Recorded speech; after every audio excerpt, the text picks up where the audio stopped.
Have you ever wondered what it would be like to face a top predator while exploring the wilderness? The thought of being held by the neck in the jaws of a top predator while screaming in agony can make even the most seasoned adventurer shudder. In this video, be ready as we'll explore the horrifying story of Mark Reynolds, a competitive cyclist who was killed by a mountain lion in the near-fatal attack on Aniello, a Marine Corps veteran, in Whiting Wilderness Park. Ready? Then let's get started. Over the last century, North America has witnessed 126 attacks by mountain lions, with 27 proving fatal. Though these occurrences are rare, they remain deeply alarming. The prospect of being held by the neck in the jaws of a top predator while screaming in agony can make even the most seasoned adventurer shudder. These beasts rarely reveal their presence, thus sightings usually occur too late. This was the case on January 8, 2004. When a solitary mountain lion attacked two separate cyclists on the same day. Mountain lions are a vital part of the Santa Ana mountain range ecosystem, regulating the deer population to maintain balance. However, their population is not increasing due to various threats, such as vehicle collisions, rodenticides, and habitat loss. The mountain lions in this area cannot mate with the others, limiting genetic diversity. Despite their fearsome reputation, mountain lions are reclusive and generally avoid humans. Rare attacks on humans occur when people unwittingly provoke the lions by getting too close to their kittens or recent kills. Mark Reynolds and Aniello experienced unusual attacks from mountain lions. On January 8, 2004, Mark Reynolds, a 35-year-old competitive cyclist and lover of the outdoors, ventured into the desert hills of Whiting Wilderness Park alone, without protection. Despite being an experienced athlete, he quickly realized his mistake. The trail system was complex and the risk of encountering predators was high. The park was known for having people go missing for extended periods, and unfortunately, Mark became one of them.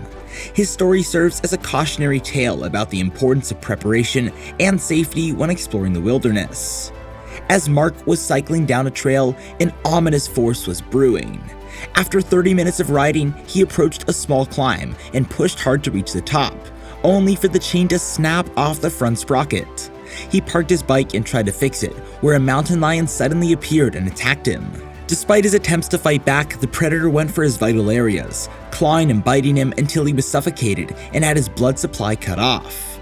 Mark's screams went unheard and he was left alone to die. The mountain lion then dragged his body into the bush to devour him. Aniello, a Marine Corps veteran, and her friend Debbie Nichols went cycling in Whiting Wilderness Park's desert hills. Anne was an outdoor enthusiast and hydraulics mechanic for helicopters, making mountain biking her preferred sport due to the endurance and toughness required. Anne and Debbie enjoyed riding in the park's desert trails, with Cactus Hill, a narrow stretch with twists and turns, being their favorite spot.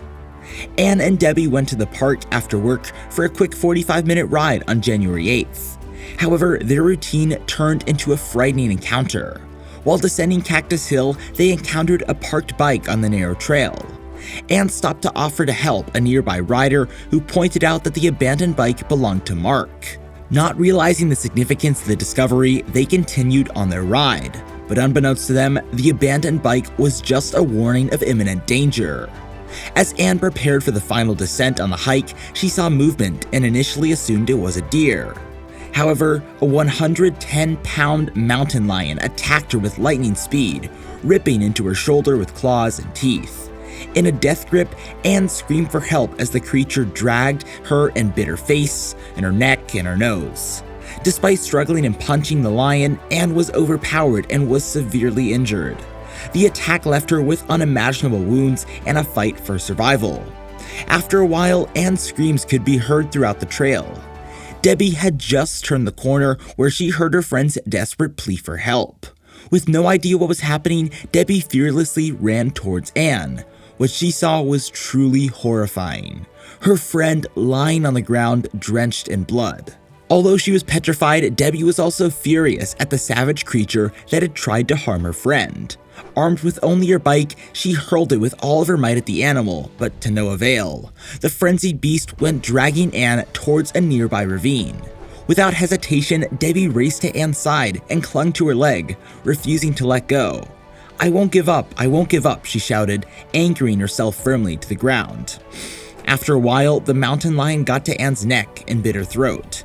Anne, realizing she was near death, looked at her friend and passed out. If it hadn't been for the timely appearance of other mountain bikers who witnessed the savage fight and threw stones at the mountain lion, hitting it in the back of the neck, it would have been the end of her. Now these stones caused the mountain lion to let go of Anne and flee into the wild. After regaining consciousness, Anne was startled to see Debbie trying to get her attention. She was surprised to find out she was still alive, but breathing was difficult due to choking on her blood. The riders and Debbie brought her closer to the trail, where they noticed her cheek was mangled and hanging from her face. Paramedics arrived in just 19 minutes and they took Anne to the hospital, where she had to undergo emergency surgery.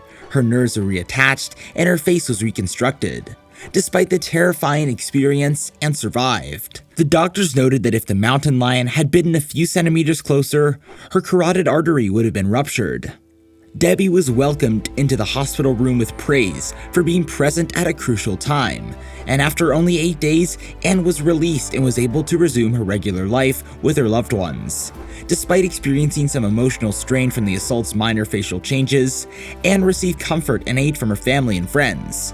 "To me, my spouse remains beautiful, and I don't perceive any wounds or blemishes," affirmed Anne's husband. Anne was lucky to have people around her during the mountain lion attack, but Mark wasn't as fortunate. When Anne was airlifted to safety, they discovered Mark's body on the ground.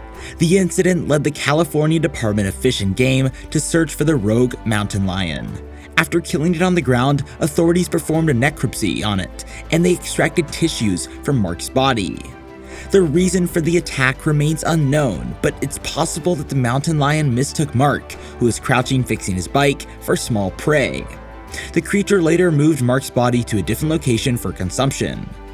Anne had a harrowing experience while riding her bike down Cactus Hill when she inadvertently got too close to Mark's dead body, which resulted in the mountain lion attacking her.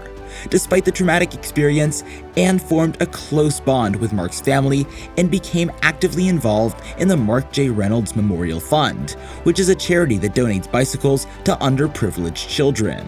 To fully recover from her injuries, Anne had to undergo 6 reconstructive surgeries, but she was able to return to her normal life as a trainer.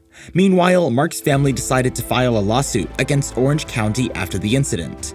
However, they eventually withdrew it, following numerous protests from cyclists who are aware of the risks involved in venturing into mountain lion territory.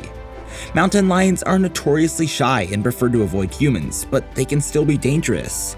It's essential to approach their territory with caution and take all necessary precautions to ensure our safety. Failing to do so could have fatal consequences. Well, that's all for today. Thank you for joining us. I hope you enjoyed the video and you found it a little informative. Now, if you did, please give the video a thumbs up and hit the subscribe button below for more content like this.